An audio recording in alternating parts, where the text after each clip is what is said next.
I am the president and CEO of the Orange County Chamber of Commerce. For those that I haven't met yet on the call, thank you so much for joining us today. Today's topic is being brought to you by our DEAI committee.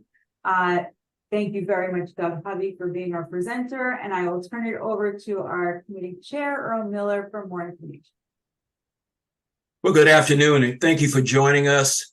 We're certainly excited to have Doug as our presenter today. He's going to be talking about including people with disabilities as contributing members of the workforce.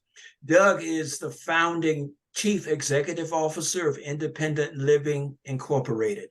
Independent Living is a consumer-directed cross-disabilities advocacy and service organization. It's dedicated to enhancing the quality of life for people with disabilities. The organizational vision is to create a barrier-free society with opportunities for everyone to achieve their maximal potential. Independent Living serves people throughout the Lower Hudson Valley and has locations in Newburgh, Middletown, and Monticello. Doug, thank you for being with us here today. I'm happy to introduce Doug as a friend and also as a colleague, as a fellow member of the Human Rights Commission for Orange County, with which Doug serves as a co-chair. So, Doug, thank you again. Take it away. Thank you, Earl, and thank you, Heather, and thank you to the support team. Forgive me for my technological challenges here. For some reason, we're having some connection issues. But anyway, I'm grateful to be here. And let me just say, happy Halloween. And happy National Disability Employment Awareness Month, and also happy 50th anniversary to Section 504 of the Rehabilitation Act of 1973. Can everybody hear me okay?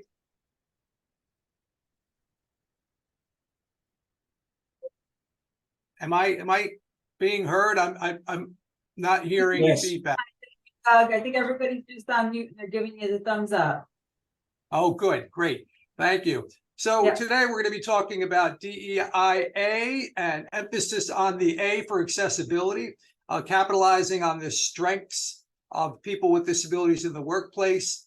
I'm going to talk a little bit about myself, my personal experience as a person with a disability, having used a wheelchair for 40 years. And then I'll discuss some state and national landscape things that are happening around the country.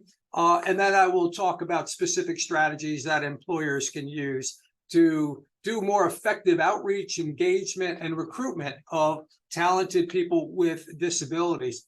So first, I want to just emphasize that the Chamber has a very, very effective value statement pertaining to DEIA that involves diversity, equity, inclusion, and accessibility. And I was really impressed with that value statement. I'm a member of the DEIA committee, and as Earl mentioned, I'm also the chair of the Orange County Human Rights Commission.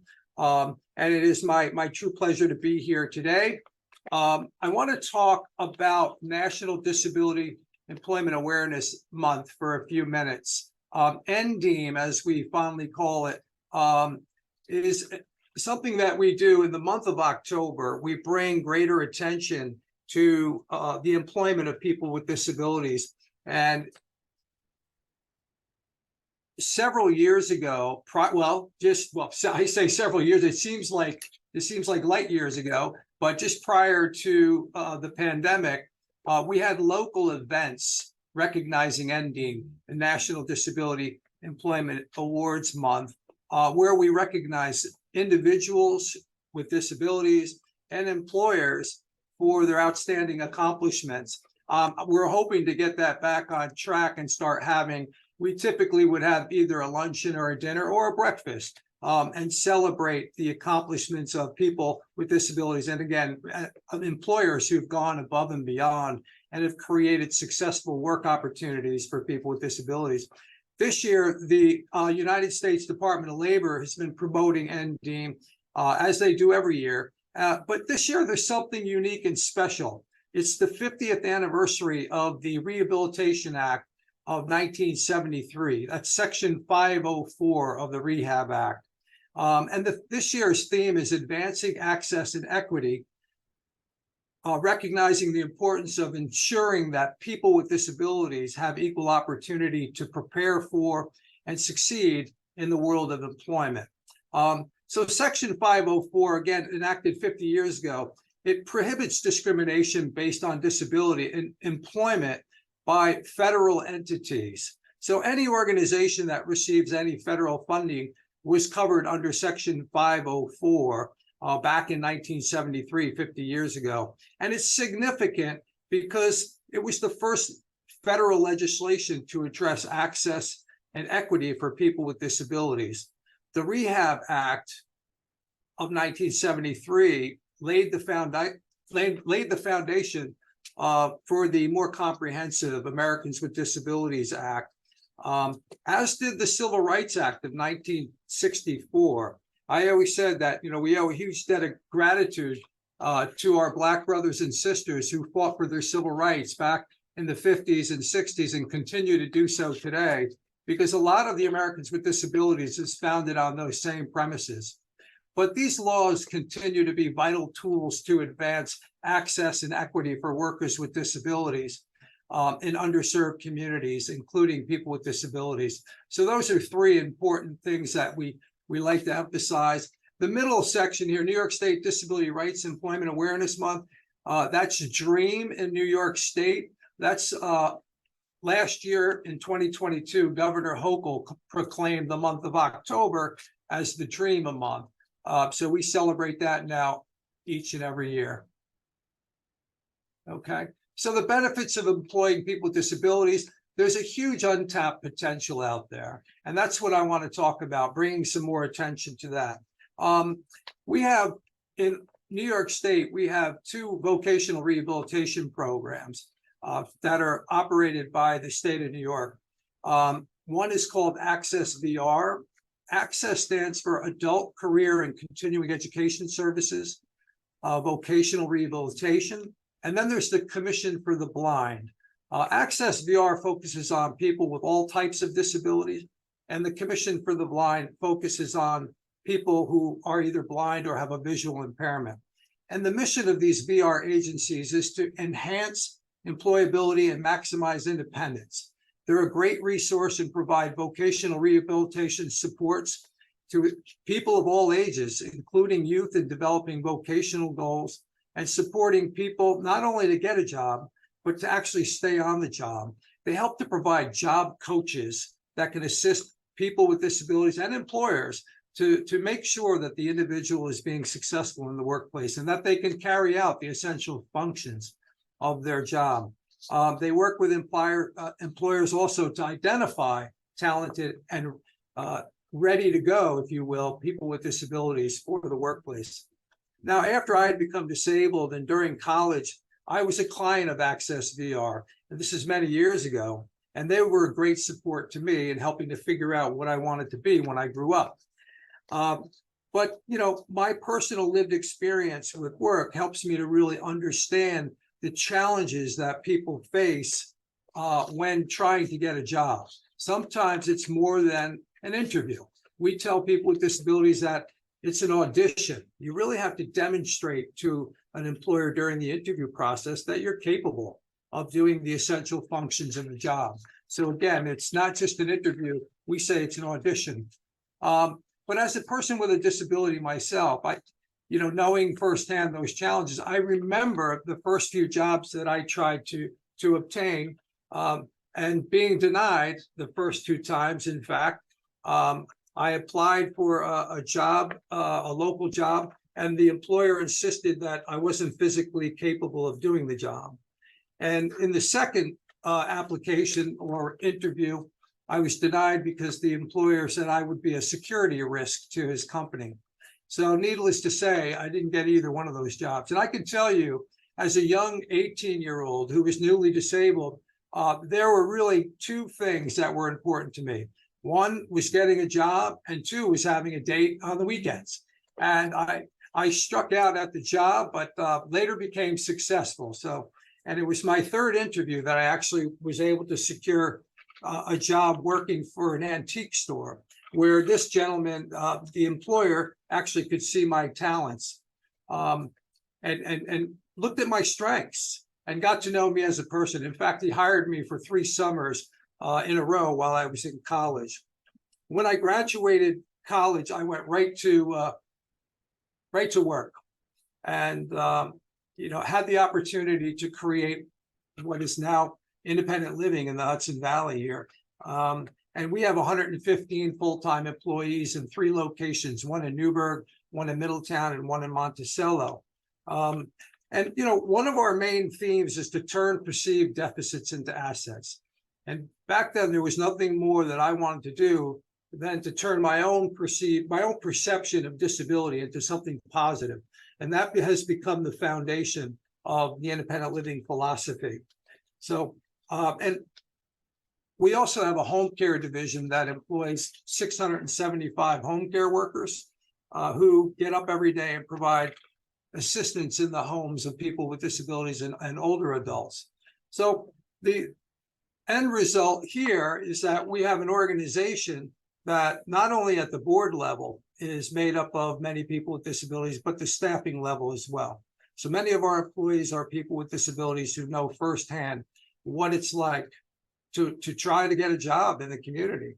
It's not easy. So there are several strategies that we can use to create inclusive workplaces. And I'm going to talk about those now. So what is the role of the business or the employer in inclusive employment? Okay, I'm going to go over several of those. So first, we have to start out by making a plan, right? As a business, we have to set intentional goal of recruiting qualified people with disabilities, and that's got to be supported from the top down. Tone at the top is so critical in creating a culture that's inclusive of people with disabilities. We have to get everybody on board, and in order to do that, we need strong leadership from the top down. Create a value statement around DEIA. And again, the A was added later on for accessibility, recognizing that our environments and our attitudes have to be accessible in order to make people with disabilities feel welcome in the workplace. Offer employment opportunities and working conditions that welcome people with disabilities to apply, that encourage them to apply. Sometimes in our job advertisements, we'll put an asterisk at the bottom and say people with disabilities encouraged to apply. That lets people know that we're an open door employer and that we're receptive to interviewing and hiring people with disabilities. Make it safer for employers to disclose their disabilities. There was a study done and 58% of people who disclosed at their job regretted doing so because of the pushback that they received. Okay. Employees are more likely to self-identify if they see that their employer is making a concerted effort to recruit and hire individuals with disabilities. Include disabilities in your organization's diversity statement, your DEIA policy or statement. It's very important to have an organization that's founded on DEI values. Make disability a part of your culture. It's not just one day, it's every day of the year. So we work hard at building a culture here at the organization that reflects the community and is inclusive of the people that we serve. Take advantage of community resources. The Department of Labor right here in Orange County is a great resource. They have disability navigators, and those are individuals that can help people with disabilities to navigate the resources that they have at the Department of Labor. But employers can also reach out to help connect with talented people with disabilities. Access VR, I mentioned before. Their main office for our region is in Poughkeepsie, in Dutchess County, but they have services that they provide throughout the region, and they also have vocational rehabilitation counselors that can work with you as an employer, or they work with people with disabilities to help them on the job. I mentioned the Commission for the Blind. Their regional office is in White Plains, but they do cover Orange County. If you were working with somebody who was blind and needed some additional assistance, the Commission for the Blind is a tremendous resource. So I say engage the experts. There's a lot of them. We also have a lot of community-based organizations here in Orange County that you can reach out to, local organizations that provide services to people with disabilities. Focus on the individual's strengths, not the disability, right? Get to know the person behind the disability. It's okay to talk about disability. I'm Doug, I use a wheelchair, or Vernon, who works for me, is deaf for 22 years. Disability is a part of who we are. It's not something that we're ashamed of. It just happens to be a part of who we are. Acknowledge myths and stigma about disability by talking about it in your workplace. There are a lot of myths and stigmas, and ultimately that turns into marginalization of people with disabilities. Make no assumption that a candidate with a disability needs reasonable accommodation. Now, not everybody with a disability needs reasonable accommodation, but it's important for you and your employees to understand what RA, reasonable accommodation, means in the workplace. If you were to hire somebody who was blind, they may need software that helps them to use their computer. It's called screen reader software. Or if you were to hire somebody who was deaf, there may be certain points in time during their work experience that they might need a sign language interpreter for communication.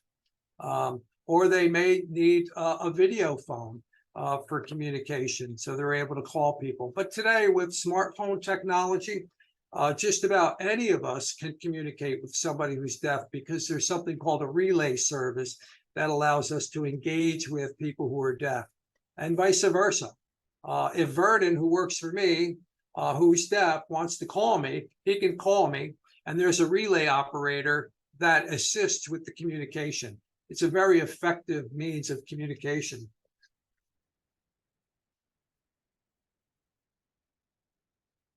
Technology has been great. There's a lot of new technologies continually coming out that can assist people with disabilities. Making sure your work environment's fully accessible, that you have parking that's accessible, that you have a path of travel that's accessible to your main entrance, that your front door is accessible, and that once you get inside, all of your amenities are fully accessible. And especially the bathrooms, right? You want to make sure those bathrooms are accessible. There have been times when I get to a building and I get inside only to find that their bathroom's not accessible. So that's important. But sending job announcements to community organizations, if you have job postings, you can send them out to Access VR. You can send them to Independent Living, and we can help distribute them to eligible individuals with disabilities who are looking for work. Review all of your job postings and make sure there's no discriminatory language in there that might discourage people. And again, understand reasonable accommodation, what it means and what it doesn't mean, right? If somebody needs to leave early on Thursday afternoon for a physical therapy appointment, it doesn't mean they get a free pass. They have to make up that time that they're out for their appointment. So that's important to remember. Reasonable accommodation is not, an extra benefit. It's flexing a schedule. It's providing minor accommodations. And there have been studies done to evaluate the cost for reasonable accommodation.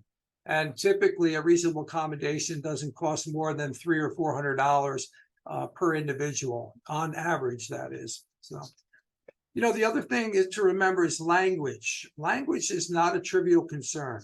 We use person first language. As I said before, Doug uses a wheelchair, Vernon uses sign language. Mary has multiple sclerosis, but we always use the name first.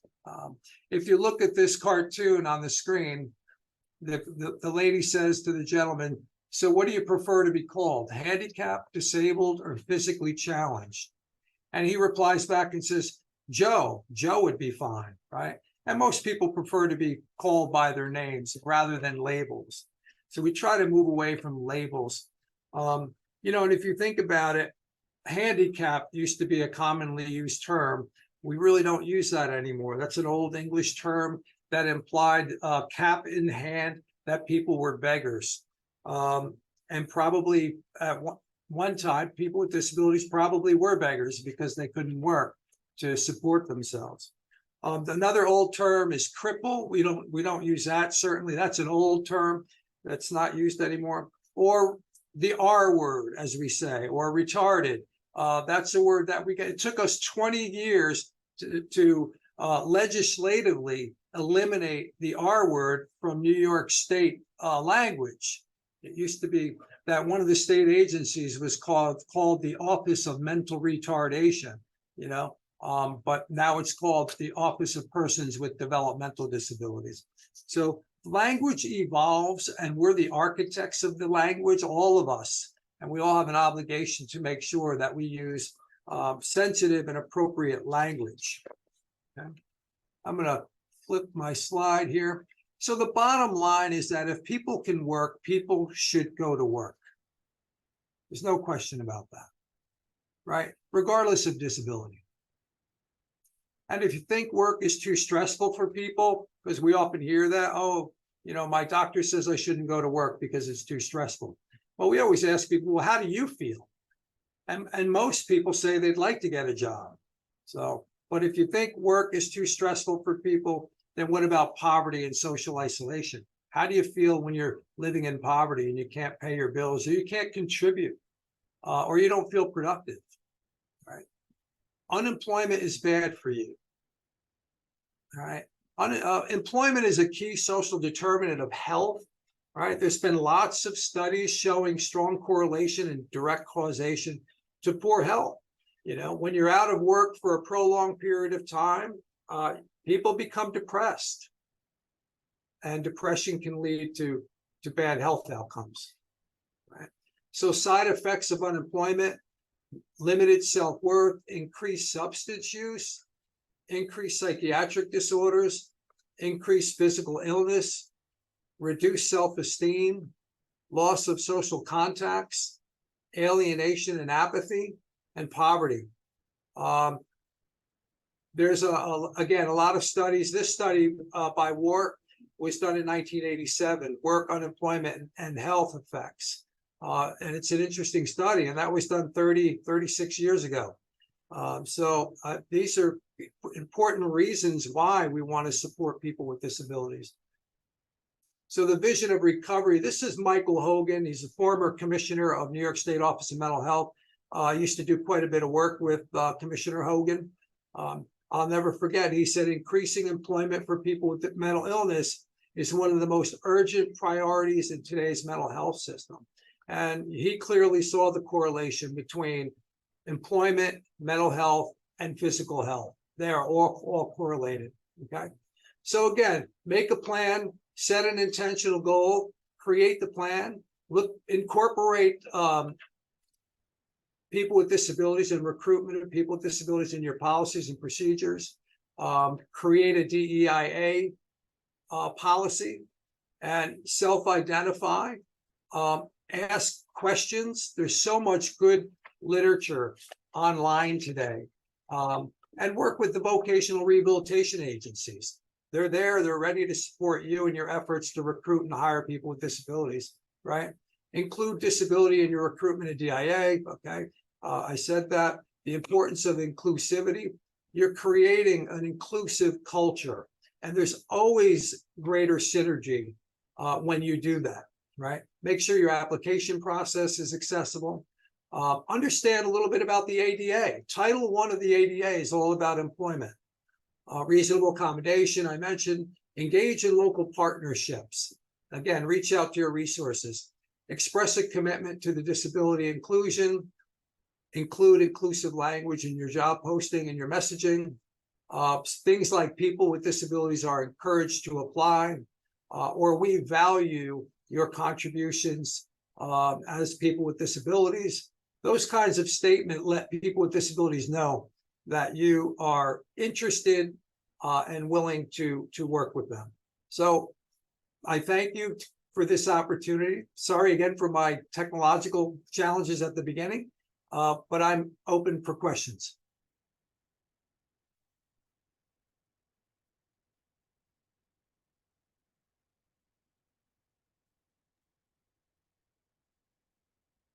Does anybody have any questions for Doug? I'll ask a question. Go ahead, ma'am. But Doug, I know you've been doing this work for a really long time. Where have you seen the real wins happen throughout your career? The real shifts, well, I wish I could say we've seen a change in the percentage of people with disabilities that are employed, working age people with disabilities. It's really consistently been around 70% unemployment rate, which is not a good number. And we've been trying for many years to put a dent in that number. I will tell you on a positive note, we've seen more proactive engagement with youngsters and students. The Work Incentive Opportunities Act of 2014 is federal legislation that was passed that incentivizes states and local municipalities and school districts to become more engaged in employment and training programs for students age 14 to 21. We're starting to see some positive results. I think the earlier we can start encouraging people to go to work, the better our chances are of not having to sort of fix things later on. And try to train older adults to develop that work culture mentality. Great. Thank you. Can I ask one other follow-up question to that? Sure, ma'am. Thanks. Okay. Yeah. My other question would be, are there specific industries where you found it easier or more open to these changes and acceptance of people with disabilities or hiring them versus others? We always use IBM as sort of a model. IBM has been wonderful. I can remember when we opened our doors in 1987. In fact, IBM bought us our very first, PC computer. It was a big ceremonial event when they brought that over and we set up the computer. And that was the old 8088 processor with the little screen. And when you plugged it in, it took 12 minutes to warm up, but nonetheless, after we developed a partnership with IBM, they hired 10 or 15 people within the next couple of months that we referred to them, people that were blind, people that were deaf, people that had physical disabilities. So, I think a lot of the larger industries have gotten really good. Amazon has done a nice job. Our local credit union, we just did a webinar with them last week. They're becoming very intentional about their recruitment, outreach and recruitment efforts. But I think a lot of your larger corporations, they have, departments in their HR system that are very dedicated and focused on targeted outreach and recruiting people with disabilities. Great. Thank you. Doug, I appreciate, first of all that you shared today. I think it's important information as we continue to grow the cultures of our businesses. The idea of the person first language, something that seems simple, but one of those small things that we overlook and that we have to become more intentional about, I believe. What other sort of misconceptions that people generally have about those with challenges of various types, and particularly integrating them into the work environment? Well, just a quick note about language. I had a colleague who actually ran the Independent Living Center in Los Angeles back in 1988. She wrote a paper, and you can Google it. It's called Language is Not a Trivial Concern. And she really gets into the importance of language as it relates to people with disabilities. But I think the myths that are very prominent, I think the one thing that sort of the common thread amongst all marginalized groups are myths, are stigmas, are stereotypes, our prejudices, that ultimately lead to repression, marginalization, undermining our ability, to participate on a level playing field, if you will. Their one myth, for example, Earl, is people with disabilities take more sick time. People with disabilities are typically not sick. They have a disability, so that's a myth. That's not true. I don't want to hire them because they're going to be out all the time. Far from reality, In fact, people on the contrary, people with disabilities typically are so motivated and passionate about working, feeling productive, feeling good about themselves.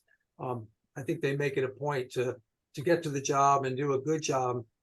Sometimes they may need some reasonable accommodation, but aside from that, there are a lot of benefits to hiring people with disabilities. That it improves the bottom line ultimately. And I will say that about all marginalized groups. Creating diverse cultures goes a long way to helping businesses' bottom line.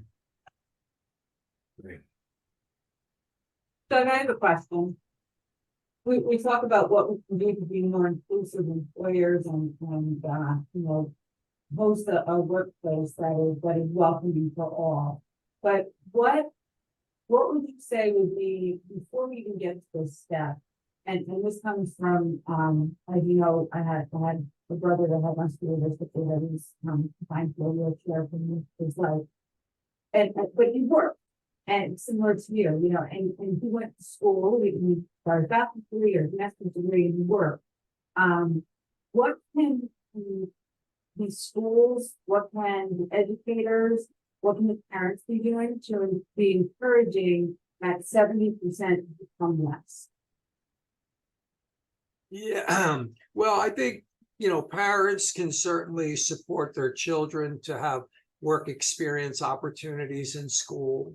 That's always a good thing. And typically, it's those young students who have parents that are supportive that succeed. I mean, we work with an awful lot of parents and students, and the ones that are most successful, and we have parents that say, you better believe my son or daughter is going to work. That's the expectation. I mean, I was brought up that way. Many of us were brought up that way. When I was 14 years old, I was delivering newspapers. I was shoveling snow. I was mowing the neighbor's lawn. I was, doing anything and everything that I could to work and be productive and to have a little jingle in my pocket, So I think early exposure and support goes a long way, giving, opportunities for that work experience and exposure. I think the school systems have to do a much, much better job. I think there's a little too much, sort of negative attitude that needs to be addressed. There needs to be a shift, I think, in thinking about the abilities of students with disabilities. And again, that's a top-down thing. We work with some districts that are really wonderful and support students' work experiences in the community. They build relationships with local businesses and with your local clubs, your Rotary, your Kiwanis, your Elks, and because there's a lot of business owners in those clubs. So building those kinds of relationships and creating those opportunities is really important. I think that needs to happen a lot more. I have a follow-up question. So you've talked an awful lot of visual disabilities, things that we can see, those physical disabilities.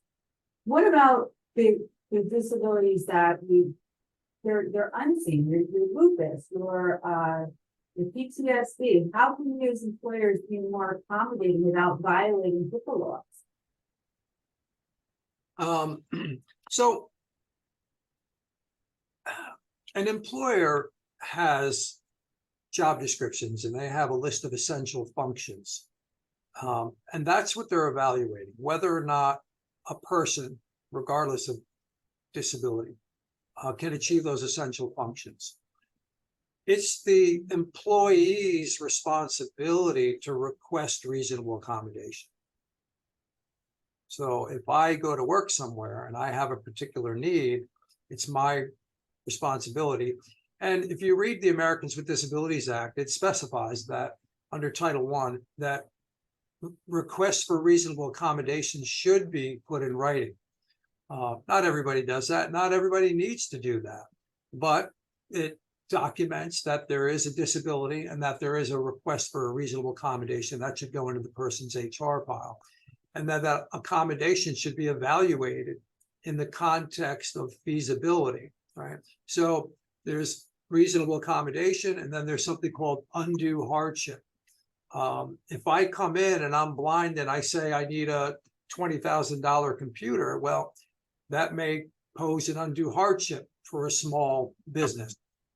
And so there's no reason why an employer would have to do that, right? I think the ADA is a lot more common sense legislation than people give it credit for. But again, it's in the responsibility of the employee to make that request and be clear about what their needs are, if they have needs. Now, if somebody has a hidden disability and they don't have any specific needs and they don't want to make a request, they are not obligated to disclose their disability. They can if they want. You know, and typically once you get the job and you're demonstrating the capacity to achieve essential functions, there's no reason why you're going to have a difficult time with your employer. So, You know? thank you. Yeah, and you know, I want to also mention that the ADA protects people under what we call perception of disability. So, for example, if I lived with somebody who had HIV, AIDS, and I go to work and my employer discriminates against me because of my association with somebody that has HIV, I'm protected under the ADA, as is the person who has HIV, right? Because that's a covered disability. The protections under the ADA have gotten much broader in years. There have been attempts to attack and reduce the effectiveness of the ADA through the courts, but they've not been effective. So the disability community fights that and makes sure that, you know, the ADA is very common sense legislation, as I said. It really is. It's such a great law. Now, like any other piece of legislation, people will try to take advantage of it. There's no question about that. But at the end of the day, we think that it's an excellent piece of legislation, as is Section 504 of the Rehabilitation Act, which I talked about briefly before, which is 50 years old. Hard to imagine, you know.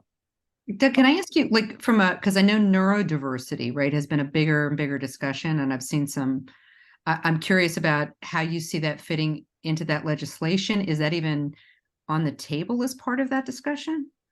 Or was it always included? When you say neurodiversity, Mem, can you explain a little more? Yeah, I mean, there's been some major studies out there. I know HOK, there's been a bunch of organizations that have done this, but neurodiversity, meaning people that are on the spectrum, that don't process information in the same way, you know, and it's a non-visible, right? But there's been a lot of really interesting studies around this. And I'm just curious from a like where that fits into this legislative piece of it. Is that part of the discussion or? Well, again, you know, people with autism are definitely, they're a protected class under the ADA. There's no question about that. And keep in mind, it goes back to the essential functions of a job. Remember earlier I said it's an audition, not just an interview. I mean, you really have to go great lengths. Sometimes it's unfortunate, but as people with disabilities, we may have to go greater lengths than non-disabled people to demonstrate our capacity to achieve those essential functions in the workplace. So it would be applied the same way to neurodiversity or neural types of disabilities. Thank you. Oh, I know there's more questions. I could do this for them all day long. This is the fun part. Well, I'm the question girl. You know that. Questions for Doug? Besides Min? Yeah, I know. I'm like the question. Well, you know, I'm the question girl. I'm like, but what about this? And what do you know about that? Mim's allowed to ask questions. I know. I just wanted to make sure that there wasn't anybody else on that question. Okay, Mim, it's your floor. Okay, let's get another question. Yeah, I mean, I think another thing for, at least for me personally, where do you see this aging workforce? Because as people age, they may not have been disabled prior to, but may develop something, aging, which I think is kind of a newer thing as we're looking at this. And I'd love to hear your take on just where you are with that or what you've seen. Well, it's an excellent question. The aging population is getting younger, right? And we all know that, right? People are working much longer than they did 10, 20 years ago.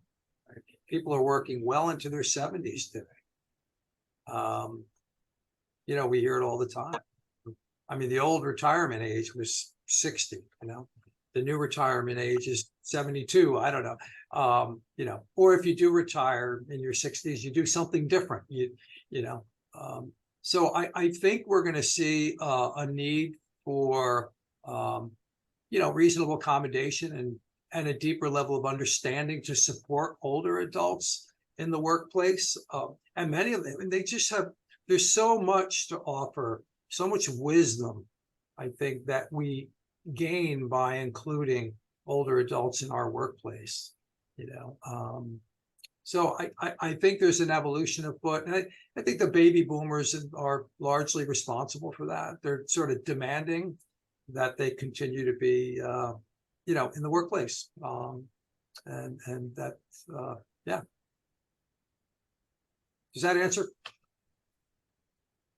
More to be discussed, I'm sure. Oh, absolutely, yeah. I guess I'm of the school that age is a number, and it has to do more with a mindset and your abilities to be able to pursue various types of endeavors.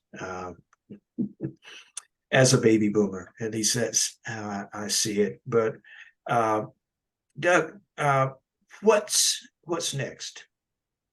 We always, especially around certain holidays, you hear we've come a long way, yet we have a long way to go. What's next in terms of this particular movement, as far as helping our society to evolve? Yeah, well, I think technology obviously is playing a big role in the evolution of employment opportunities, and and who would have ever thought that we would have derived so many benefits from the pandemic? I mean, this technology right here, we were not doing this. We were not having these face-to-face meetings.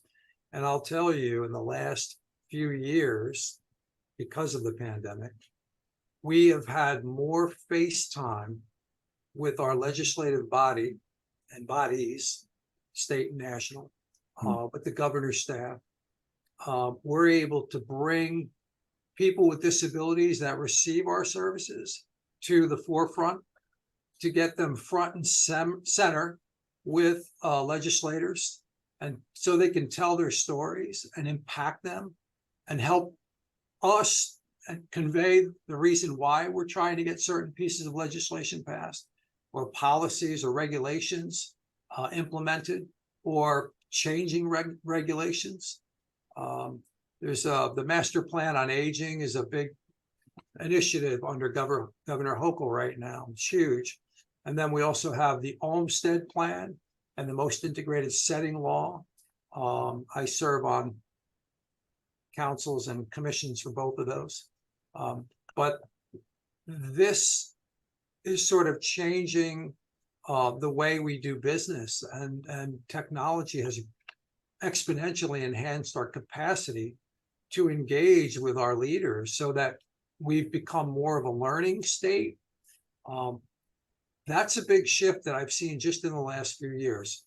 We are learning more from each other because of the technological capacity for us to engage face-to-face in these types of meetings.